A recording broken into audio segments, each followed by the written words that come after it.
Title sponsor VCare. Extraordinary problems require extraordinary care. Powered by the Chennai Silks. Let the celebrations begin. Ashwin Sweets and Snacks. இந்த எல்லா கருத்து கணிப்புகளையும் மீறி நான் சொன்ன மாதிரி வந்து சில கணிப்புகள் தவறாயிருச்சு. பெரும்பான்மையான கணிப்புகள் தவறாயிருச்சுனாலும் தேர்தலுக்கு முன்பே தாவேகாவினுடைய ஒரு வேட்பாளர் வெற்றி பெறுவார். விஜய் அது மாதிரியான அந்த முக்கியமான தலைவர்களை தாண்டி ஒரு வேட்பாளர் வெற்றி பெறுவார் அப்படிங்கிற விஷயம் வந்தது வந்து சேலம் மேற்கு.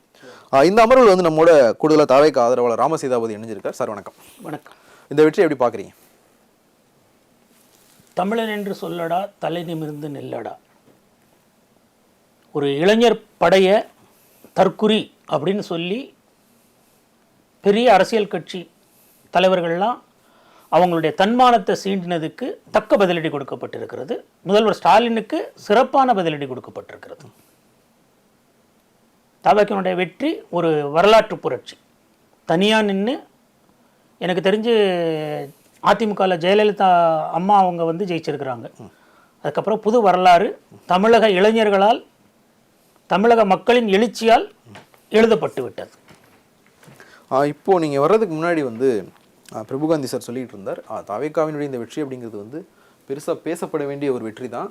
ஆனால் வந்து எங்களுக்கு இருக்கிற ஒரு சந்தேகம் வந்து ஒரு இன்எக்ஸ்பீரியன்ஸ்டான ஒரு கவர்மெண்ட்டாக இது ஃபார்ம் ஆகிடுமோ அப்படிங்கிறத வந்து சொல்கிற மாதிரியான ஒரு இது இருக்குது. ஸோ இந்த அனுபவமின்மை அப்படிங்கிற விஷயம் வந்து எல்லா இடத்துலையுமே வந்துக்கிட்டே தான் இருக்க போகுது. இப்போது உங்களுக்கு முன்னாடி வந்து இங்கே ஆரோக்கிய சதீஷ் பேசிகிட்டு இருந்தார். இப்போவே வந்து இப்போ தாவேகா ஆட்சிக்கு வந்தால் தப்பே நடக்காமல் அங்கே இருக்க போகுதுன்னு சொல்லிட்டு அந்த டிஸ்க்ளைமர் போடுற இடத்துக்கு வந்து நகர்ந்த ஒரு ஆளும் கட்சி அப்படி தான் பேசி ஆகணும். அந்த இடத்துக்கு நகர்ந்துட்டீங்கன்னு கூட எடுத்துக்கலாம். இந்த இன்எக்ஸ்பீரியன்ஸ்ன்ற வார்த்தையை வந்து அல்லது அந்த வாதத்தை தவிர்க்கிறதுக்கு தாவேகா கிட்ட என்ன பிளான்ஸ் இருக்குது? ஏற்கனவே அவர் கூட இருக்கிறவரே ஒருத்தர் வந்து சிவில் சர்வீஸில் உள்ளவங்க, ஆளுமை, தன்னுடைய ஆளுமையை நிரூபித்தவங்க இருக்கிறாங்க. இன்னொருத்தர் ஆதவ் அர்ஜுனா பெரிய ஒரு பிஸ்னஸ் எம்பையர்லேருந்து வந்திருக்கிறாரு. அது மாதிரி ஒவ்வொருத்தரையும் எடுத்து பார்த்தீங்கன்னா ஒருத்தருடைய இதுவுமே வந்து தனி மனித இதில் வந்து அவங்க வந்து ஒரு அச்சீவ்மெண்ட்டுக்கு அப்புறம் தான் வந்திருக்கிறாங்க. 77 எம்ஜிஆர் ஜெயித்த உடனே எம்ஜிஆர் கிட்ட இருந்த அத்தனை பேரும் எக்ஸ்பீரியன்ஸாக, இல்லை 67 அண்ணாதுரை ஜெயித்த உடனே அத்தனை பேரும் மந்திரி சபையிலேருந்து எக்ஸ்பீரியன்ஸாக இருந்தவங்களா? எப்போவுமே திட்டங்கள் தீட்டுவது தான் அமைச்சர்களுடைய வேலை, சட்டமன்றத்தினுடைய வேலை. செயல்படுத்துவது வந்து அரசு எந்திரம், அரசு அதிகாரிகள்ங்கிற அந்த சக்கரம் தான் கரெக்டாக பண்ணும். ஆஃபீஸர்ஸை வந்து மேனேஜ் பண்ணுறதுங்கிறது வந்து எனக்கு தெரிஞ்சு இதில் இருக்கிறவங்க எல்லாருமே ஒருத்தவங்க தொழில் அது இதில் மேனேஜ்மெண்ட்டில் இருக்கிறவங்க ஏற்கனவே. அதனால் இதெல்லாம் வந்து இப்போ அவங்க சொல்லிக்கிடலாம், வேறு வழி இல்லை. முழு எக்ஸ்பீரியன்ஸ், பெரிய எக்ஸ்பீரியன்ஸ் உள்ளவங்க தானே முக ஸ்டாலின் அவர்கள். அவர் என்ன பண்ணுறாரு சொல்லுங்கள். நீங்கள் சொன்ன 2 உதாரணத்துக்கு வந்து நான் பதில் சொல்லிடுறேன். அண்ணா ஆட்சி அமைச்சப்போ இந்த அமைச்சரவையில் இருந்தவங்களில் நாவலர் வந்து அதற்கு முன்னாடி 5 ஆண்டுகள் எதிர்க்கட்சி தலைவராக இருந்தவர், கலைஞர் வந்து 10 ஆண்டுகள் எம்எல்ஏவாக இருந்தவர், ஒரு 5 ஆண்டு வந்து எதிர்க்கட்சி துணைத் தலைவராக இருந்தவர், கோவிந்தசாமி வந்து 15 ஆண்டுகள் எம்எல்ஏவாக இருந்தவர். 52லேருந்து முழுமையாக 10 ஆண்டு எம்எல்ஏவாக இருந்தார். 50லேருந்து 62 வரைக்கும் கோவிந்தசாமி எம்எல்ஏவாக இருந்தார். சத்யவாணி முத்து அதுக்கு முன்னாடி 57லேருந்து 62 வரைக்கும் வந்து எம்எல்ஏவாக இருந்தாங்க. சாதிக் பாஷா அதுக்கு முன்னாடி வந்து எம்எல்ஏவாக இருந்திருக்காங்க. அவங்க எல்லாருமே வந்து நிர்வாகத்தில் வந்து அனுபவம் பெற்ற நபர்கள் தான் வந்து ஆட்சியில் வந்து பங்கெடுத்துக்கிட்டாங்க. அதே மாதிரி எம்ஜிஆர் தன்னுடைய முதல் அமைச்சரவை அமைச்சப்போ நாஞ்சில் மனோகர் வந்து அதற்கு முன்னாடி பல ஆண்டுகள் வந்து எம்பியாக இருந்தவர், திமுகவினுடைய டெல்லி முகமாக வந்து திகழ்ந்தவர். பண்டுட்டி ராமச்சந்திரன் கலைஞரினுடைய அமைச்சரவையில் இருந்தவர். 71, 76 அந்த அமைச்சரவையில் வந்து பண்டுட்டி ராமச்சந்திரன் ஒரு ஜூனியர் அமைச்சராக இருந்தார். அவர் வந்து இதில் இருந்திருந்தார். ஸோ நீங்கள் அதை முற்றிலுமாக வந்து தவிர்த்திட முடியாதுல்ல. அவங்களுக்கு என்ன எக்ஸ்பீரியன்ஸ் இருந்ததுன்னு கேட்க முடியாது. இப்போ நான் சொன்னேன் இல்லையா, அந்த இவ்வளோ பேர் நான் வருஷப்படுத்தினேன் இல்லையா, இந்த மாதிரியான பேர்களை வந்து தாவேகால சொல்லுங்க. 10 முறை எம்பியாக இருந்த செங்கோட்டையன், எம்எல்ஏவாக இருந்த செங்கோட்டையன் இப்போ தான் சார் 9 முறை ஜெயிச்சிருக்கீங்களா? முடிஞ்சது இல்லைங்களா? அவ்வளோதான். ஒருத்தர் 2 பேர் இருந்தால் போதும் தலைமைக்கு. புதுசாக வர்றவங்க எல்லாருமே வந்து என்னென்னா கற்றுக்கிட போகிறாங்க. இதை நான் வந்து இதுக்கு முன்னால் சில இதில் எலெக்ஷனுக்கு முன்னால் சொன்னது வாய்ப்பே கொடுக்காம வந்து உங்களுக்கு நேர எக்ஸ்பர்டைஸ் வேணும்னா எங்கேருந்து போவோம்? எனக்கே நான் வந்து இப்போ இன்ஜினியரிங் முடித்த உடனே ஒருத்தர் வாய்ப்பு கொடுக்குறாரு எனக்கு, நான் போய் வேலை கற்றுக்கிறேன். எம்பிஏ முடித்தோடனே இன்னொருத்தவங்க கம்பெனி வாய்ப்பு கொடுக்குறாங்க. 5 வருஷம் வேலை பார்த்து நான் வெளியே போனப்போ அவ்வளோ வருத்தப்பட்டாங்க. இல்லைங்க அப்படின்னாங்க. இல்லை சார், நான் என் பிஸ்னஸ்க்கு போகிறேன்ட்டு வந்தேன். வாய்ப்புகள் வழங்கப்பட்டிருக்குது, கற்றுக்கொள்வார்கள், அவ்வளோதான். 3 வருஷங்க உங்களுக்கு எதுவுமே பெரிய டைம் கிடையாது. 29ல் எம்பி எலெக்ஷனை ஃபேஸ் பண்ணணும் இதே கட்சி. அதுக்குள்ள வந்து நம்ம அடுத்த மாதம் இன்னும் ஒரு 2-3 மாதத்துக்குள்ள ஒரு எம்பி வந்து ராஜ்யசபாவுக்கு போக வேண்டியிருக்கு. அதான் சொல்கிறேன் இல்லைங்களா, எம்பி போகிறதுங்கிறது இப்போ வந்து உங்களுக்கு அடுத்த எலெக்ஷன் வந்து 29 எலெக்ஷனுக்கு அவர் ரெடியாகி ஆகணும். அதுக்குள்ள அவர் வந்து தன்னை வந்து நிலைநாட்டணும், தன்னை வந்து நிரூபிக்கணும் மக்களுக்கு. ஸோ வாய்ப்பு கொடுத்துருக்குறோம். வாய்ப்பே கொடுக்க மாட்டோம்னா நம்ம வந்து அதான் சொல்கிறேன் இல்லையா, பெரிய மனுஷருக்கு 3வது ஜென்ரேஷனில் பிறந்தோம்னா வாய்ப்புகள் கொடுப்பாங்க.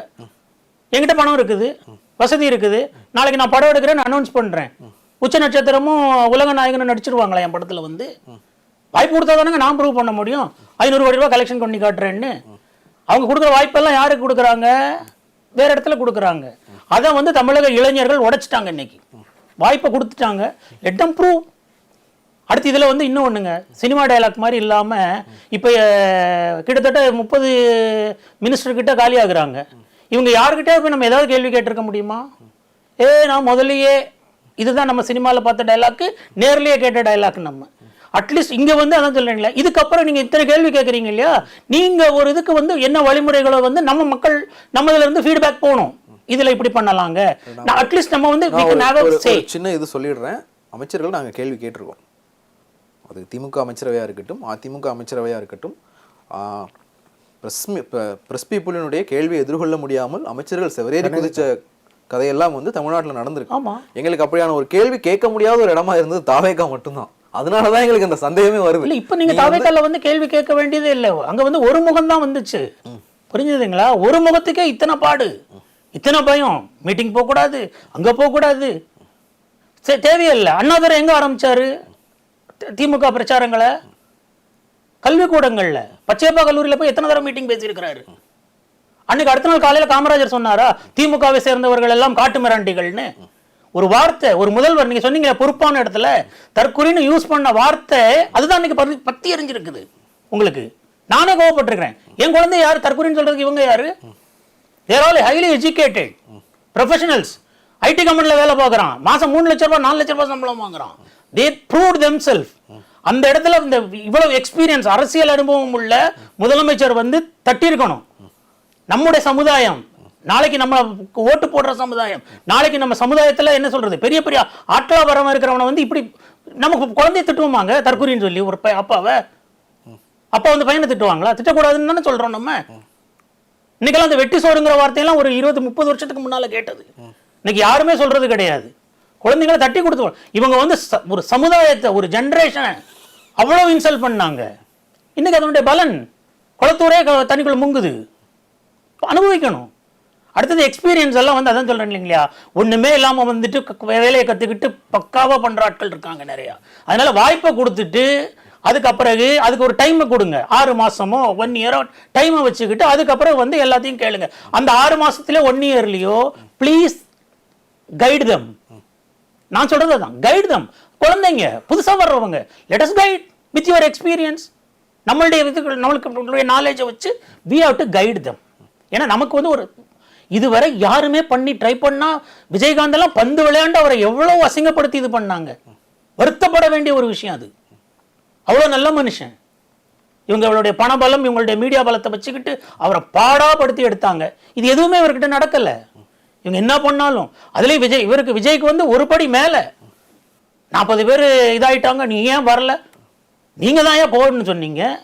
இதெல்லாம் நிறைய விஷயங்கள் இருக்குது. அதாவது ஒரு திமுக ஆளும் கட்சி திமுக வந்து ஒரு பழைய காலத்து அவங்க அந்த மோசமான ஒரு அரசியலை விஜய் கிட்ட விளையாண்டு இருக்கிறாங்க. கூட்டம் கூடுமா, கூடின ஓட்டு ஆகுமா, சின்ன பசங்க விசில் அடிப்பாங்க, ஓட்டு போட மாட்டாங்க. 234 கேண்டிடேட் கிடைக்குமா? கிடைச்சிச்சு. 233 கேண்டிடேட்டும் வந்து நமக்கு தாவேகாவுக்குள்ள இருந்தே கிடைக்கல. வெளில இருந்து நிறைய பேர் நம்ம எடுத்திருக்கோம்ல. எங்க ஸ்டாலின் பின்னால் இருக்கிற 8 மந்திரி ஏடிஎம்கேங்க.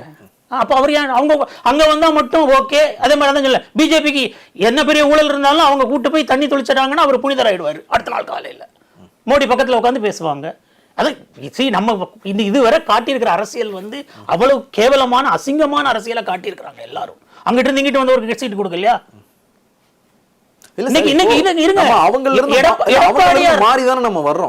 இப்போ அதிமுகவோ திமுகவோ நாங்க மாத்தி வர்றோம்னு சொல்லல. நீங்க ஒரு வார்த்தை நீங்க பயன்படுத்திங்க, அந்த வார்த்தை எனக்கு உடன்பாடு இல்லைன்னா நான் திருப்பி சொல்றேன். ஒரு அசிங்கமான அரசியல் சொன்னீங்க. கண்டிப்பா ஒரு வேற கட்சியில இருந்து ஊழல் பண்ணிட்டு வந்தவங்க இங்க சீட்டு கொடுக்கறது அசிங்கமான அரசியல்னா தாவேகா தானே பண்ணிருக்கு. யாருக்கு? செங்கோட்டையன் யாரு? செங்கோட்டையன் யாரு? செங்கோட்டையனுக்கு என்ன அலிகேஷன்ஸ்? 2001 எலெக்ஷன் நிக்கல. எது 2001 செங்கோட்டையன் எலெக்ஷன் நிக்கல. 2001 சீட் கொடுத்திருக்க மாட்டாங்க அம்மா. அவர் டிஸ்குவாலிஃபைட். அவர் மேல ஊழல் குற்றச்சாட்டு நிரூபிக்கப்பட்டு நீதிமன்றத்தால தண்டிக்கப்பட்டிருந்தா அவர் எலெக்ஷன்ல நிக்க முடியல. இதுல என்ன இருக்குது? அவர் முடிஞ்சிச்சு. அதுக்கப்புறம் அடுத்த எலெக்ஷன்ல நவ he is qualified to stand in the election. இதுதான் நம்ம கிட்ட உள்ள ஒரு பிரச்சனை. அவன் திருடன் தானே. இப்போ வாட்ச் எங்க வாங்கின? வாட்ச் யார் கொடுத்தா? இந்த வாட்ச் என் பொண்டாட்டி வாங்கினா பில்லு, நீ அதை திருடன்னு தான் சொன்னமே ஒழிய வாட்சுக்கு இன்னும் பதில் வரல. இன்னைக்கு வர வாட்ச் எந்த கடையில் வாங்கினாங்க, யார் வாங்கி கொடுத்தாங்க, எவ்வளவு விலை, பதில் வரல. இதுதான் அங்கேயும் தப்பு. நான் என்ன செய்யறேன், முடிஞ்சது. அவரை பொறுத்தவரையில் வந்தவொடனே யாருங்க அலைன்ஸுக்கு நான் இது தரேன், சீட்டு தரேன், மினிஸ்ட்ரியில் பங்கு தரேன்னு சொன்னது? எல்லாத்தையும் ட்ரை பண்ணார் அவர், இருக்கிறவங்களுக்கு ஒரு வாய்ப்பு கொடுக்கலான்னு. ஒண்ணுமே முடியாது, டைட் கார்னர் கொண்டு போனீங்க. அப்போ அவங்க நீ பண்ற அரசியலை தான் நான் பண்ணணும். ஒண்ணுங்க, காசை கொடுக்க மாட்டேன்னு கொடுக்கல. என்னை பொறுத்தவரை அதான், காசு கொடுக்கல, பிரியாணி கொடுக்கல, கட்டிங் கொடுக்கல, எதுவுமே கொடுக்கல. ஓட்டு போட்டு முடிச்சிட்டாங்க மக்கள். 112 சீட்டோ ஏதோ, அட்லீஸ்ட் தாவேக்கா ஜெயிக்கிறது வந்து கம்ஃபர்டபுளா யாருமே எதிர்பார்க்கல. நான் அவ்வளவு ஸ்ட்ரென்த் சப்போர்ட்டர் தான். நானும் இவ்வளவு பெரிய அலை அடிக்குமான்னு எதிர்பார்க்கல. பட் எலெக்ஷன் ஓட்டிங்க்கு அப்புறம் ஒன்னா பேசுறப்ப வந்து குடும்பமா ஓட்டு, பரம்பரையா திமுகவுக்கு போட்டேன், பரம்பரையா அதிமுகவுக்கு ஓட்டு போட்டேன்னு சொன்னவங்க எல்லாம் இல்லைங்க போட்டு பார்க்கலாங்க அப்படின்னு சொல்ற மைண்ட் செட்டுக்கு வந்துட்டாங்க. ஒரு மாற்றத்தை உருவாக்கியாச்சு. இனி போயிட்டு அதுல அது சொல்ல இல்லையா, 6 மாசமா 1 இயர் டைமை கொடுங்க, லெட் ஹிம் ப்ரூவ். கேள்வி கேளுங்க, அதுக்கப்புறம் தான் சொல்ல இல்லையா, கிவ் ஹிம் எனஃப் டைம், அதுக்கப்புறம் கேள்வி கேளுங்க. என்னைய பொறுத்தவரை நான் தான் சொல்றேன் இல்லையா, எனக்கு தெரிஞ்சவங்க கிட்ட சொல்லிட்டேன், இதுக்கு பிறகு you make a system to monitor your MLAs. என்ன பண்றாங்க, பண்ண தெரியலன்னா இதெல்லாம் இப்படி பண்ணலாங்கன்றது முதல்ல அவங்களுக்கு அதான் சொல்ல. பாதி பேருக்கு என்ன அவங்களுடைய ரைட்ஸ் என்னங்கிறது கூட தெரிஞ்சிருக்காது.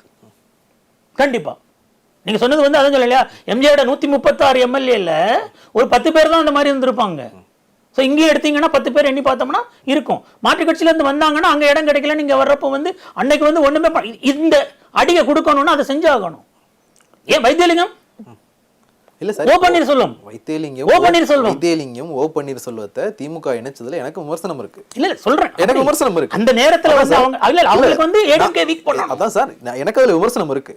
நீங்க திடீர்னு சேர்ந்த ஒருத்தருக்கு வந்து ஏன் சீட்டு கொடுப்பீங்க அப்படின்னா, அங்க காலமா கட்சியில ஒரத்தநாடு தொகுதியில வந்து மகேஷ் கிருஷ்ணசாமின்னு ஒருத்தர் வேலை பார்த்துட்டு இருந்தார்.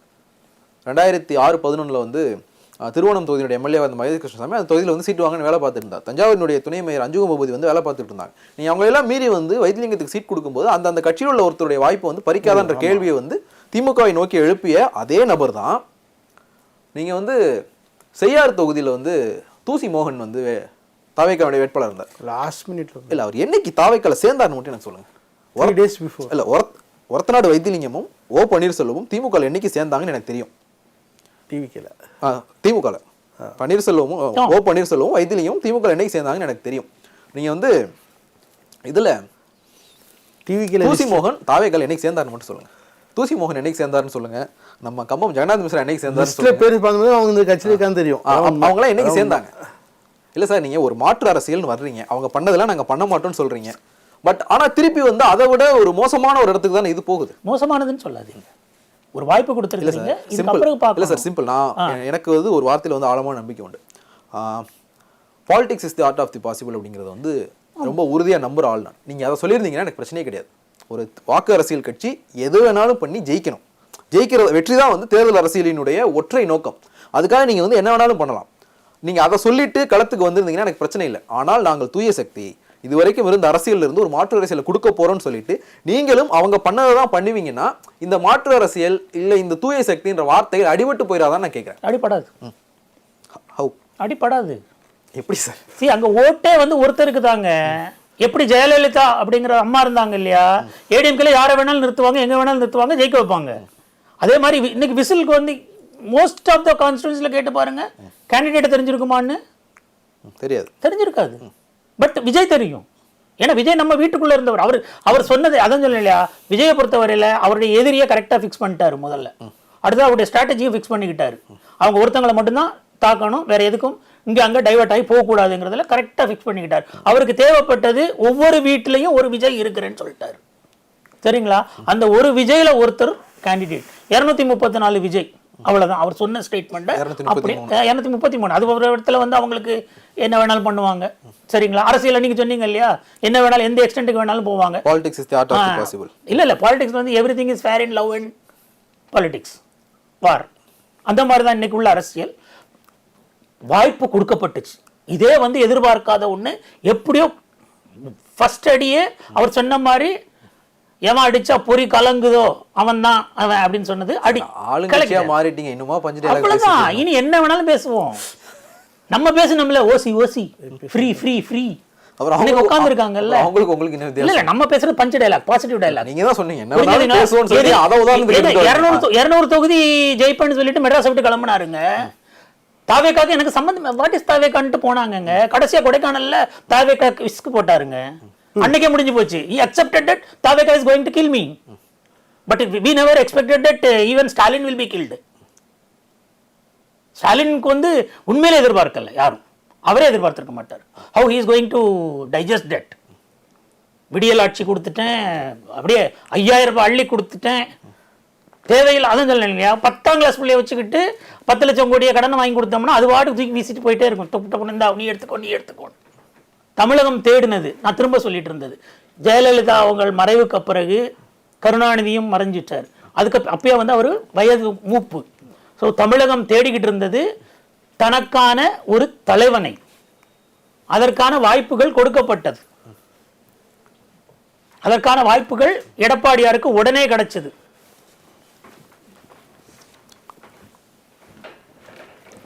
நாலரை வருடங்கள் கொடுக்கப்பட்டது. தன்னுடைய ஆட்சியை காப்பாத்திக்கிறதுக்கு எதிர்கட்சி எம்எல்ஏக்களுக்கு வசதியா கம்ஃபர்டபுளா காப்பாத்திக்கிட்டு 4.5 வருஷத்தை ஓட்டி முடிச்சுட்டு நான் தலைவர் கிடையாதுன்னு வெளியே போயிட்டாரு.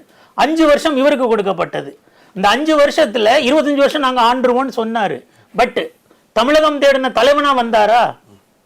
எதுக்கு எடுத்தாலும் சென்ட்ரல் கவர்மெண்ட் தரல, அது தரல, இது தரலன்னுக்கிட்டேவும் 5 லட்சம் கோடி ரூபாய் நம்ம கடனை வாங்கினாரு, ஊர்ல விதைச்சாரு, 1 லட்சம் கோடி ரூபாய் உங்களுக்கு பெண்களுக்கு கொடுத்துட்டேன், நான் மாசம் 1000 ரூபாயா கொடுத்துட்டேன் அப்படின்னு சொல்லி முடிச்சுட்டு போயிட்டாரு. கடைசி நேரத்தில் 5000 ரூபாய் கொடுத்தேன், எல்லாம் பண்ணேன். பட் தமிழகம் தேடின தலைவன் கிடைச்சானா? கிடைக்கல. ஸோ தமிழகத்துக்கு ஒரு ஃபேஸ் வேணும் நமக்கு. அவர்கிட்ட நடிகர், அதுக்கப்புறம் அது வந்து அந்த விமர்சனங்கள் எல்லாம் ரொம்ப மோசமான விமர்சனங்கள். நடிகர்னா என்ன? இவங்க குடும்பமே சினிமா துறையை வச்சு தான் வளர்ந்தது. கேட்டா கோபாலபுரத்தை கதை எழுதியே வாங்கிட்டாரும்பாங்க. அப்ப அன்னைக்கு சினிமா நடிகன்லாம் மோசமா தெரியல. எம்ஜிஆர் வந்தவொடனே எம்ஜிஆர் ஒரு நடிகர், அவர் எப்படி நடிகன் எப்படி நாடாளலாம், செங்கல் தூக்குனா நாடான்றலாம்.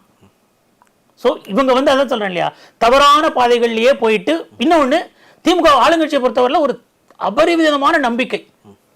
நம்ம வந்து 200 சீட் ஜெயிச்சு நம்ம மகுடம் சூடலாம், அடுத்த இளவரசனுக்கு மகுடம் சூட்டலான்னு ஏதோ ஒருத்தர் ஏதோ ஒரு இடத்துல இருந்து கிளம்பி வந்தார், தைரியமா தன்னை நிறுத்தினாரு, மக்கள் சப்போர்ட் வந்தது. அதுலேயும் இளைஞர்களை வந்து நீங்க உரசி பார்த்தீங்க, உரசிட்டாங்க. இளைஞர்கள் 10 வச்சு முடிச்சிட்டாங்க எல்லாத்தையும். காசு வேலை செய்யல.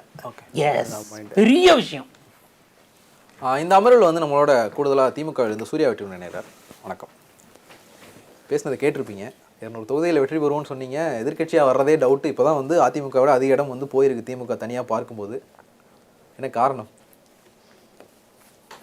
எனக்கு முன்னால் பேசின அருமை சகோதரர்கள் என்ன பேசுனாங்கன்னு முழுமையாக கவனிக்கல. லாஸ்ட்டாக வரும்போது என்ன பேசினாருங்கிறத நான் முழுமையாக கவனிச்சுட்டு தான் வந்தேன், கேட்டுக்கிட்டு தான் வந்தேன். அவர் சொல்கிறாரு, அது அவரோட பார்வை, இன்றைய பார்வை. அது எங்களோட பார்வையை பொறுத்த மட்டில் இது வரைக்கும் ஆளுங்கட்சி மேலே ஒரு பெரிய லெவலில் ஒரு எதிர் அலைகள் இருந்தால் அதுக்கு முன்னால் ஆண்ட கட்சிக்கு ஒரு ஆதரவு கொடுத்துருக்கணும் மக்கள். ஆனால் அந்த கட்சியும் இப்போ எங்கடா இருக்குன்னு தெரியாமல் அது எங்களுக்கு பின்னால் தெரியுது. புரியுதா இல்லையா உங்களுக்கு? 10 வருஷம் ஆண்ட கட்சியும் பக்கத்தில் இல்லாமல் போகுது. இப்போ எங்கள் கட்சி அதுக்கு கீழே இருக்கும், இல்லை மேலே இருக்கும். இது 2 கையில் தான் அப்படி ஓடிக்கிட்டு இருக்கு. மேலே கீழே தான் வந்துட்டு இருக்கு. பட் இதில் தான் அப் அண்ட் டவுனில் போகுது.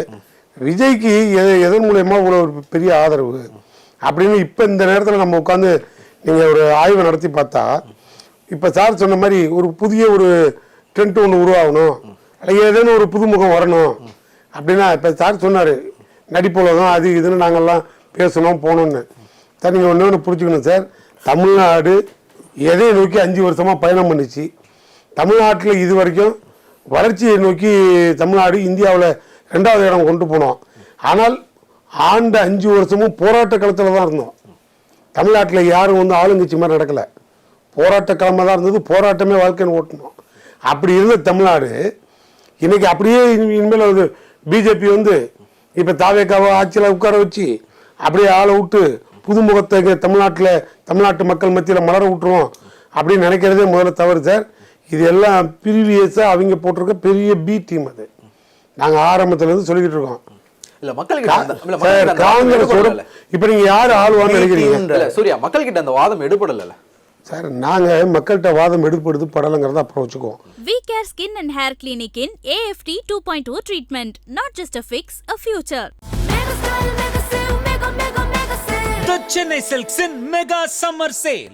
நம்ம அஸ்வின் ஸ்வீட்ஸ் அண்ட் ஸ்நாக்ஸை ஆஸ்திரேலியாவுக்கு எக்ஸ்போர்ட் பண்றதுக்கு காண்டாக்ட் பண்ணுங்க 7373755163.